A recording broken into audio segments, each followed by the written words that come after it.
The emperor was shocked to find that the little palace maid looked exactly like the woman in his dreams. What intrigued him most was that ever since he'd dreamed of her, he'd gained the ability to hear everyone's thoughts. 陛下身材真好，要是能摸一把就好。你眼睛不想要了？啊，奴婢什么都没看见。身材那么好，不就是给人看的？看两眼他又不吃亏，真小气。七正更衣，手感真好啊！不让我看，我就多摸几把。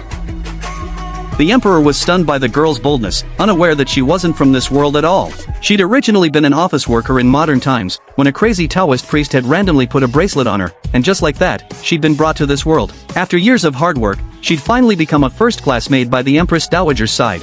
She'd just helped the Empress Dowager do something bad when the emperor caught her, and that was when he noticed the little maid looked just like the woman in his dreams. He knew the girl was part of the Empress Dowager's household, and the Empress Dowager and the emperor had always been at odds. So he immediately ordered the person in the lake to be fished out, and using thunderous means, traced it back to the Empress Dowager. To save face, the Empress Dowager had no choice but to send the little maid to summon the emperor. The emperor intentionally asked the girl, 太后今日可好？太后还是老样子，最新礼佛，不知道是真拜佛还是假拜慈悲，想减轻自己的罪恶。那你呢？太后身边的贴身宫女也信佛吗？回陛下，奴婢是信的。我命由我不由天，我勤俭节只信我自己。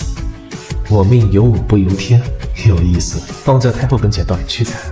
To keep her position from being the Empress Dowager had to hand over the Phoenix Seal and retire from palace affairs forever. Yet all the emperor had wanted from the start was the little maid by her side. The Empress Dowager was reluctant to let the maid go, after all, she knew too many of her secrets, but with the emperor holding leverage over her, he gave her no chance to refuse, grabbing the girl and leaving at once. Once outside, he hypocritically asked the little maid if she was willing. 当然不愿意，太后蠢笨好拿捏，陛下的心思可不是我随意能揣度的。万一触怒身亡。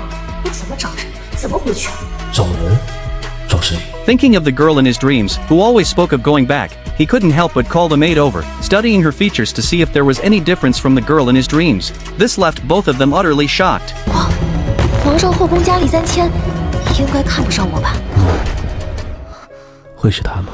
哎呦，陛下什么时候做过这么轻佻的行为了？ One day, the girl suddenly noticed a crescent-shaped birthmark on a guard's hand. The crazy Taoist priest had once said that if she could make a man with a crescent birthmark fall in love with her, and drip his heart's blood onto the bracelet, she could return to modern times. So the girl pretended to fall for the guard, then turned to demand her bracelet back from the little palace maid. The maid, relying on her status as a favorite of the Empress Dowager, looked down on the girl, but the girl refused to indulge her, using virtue to force the maid to hand over the bracelet. When the emperor learned the little maid was up to no good, he rushed over at once.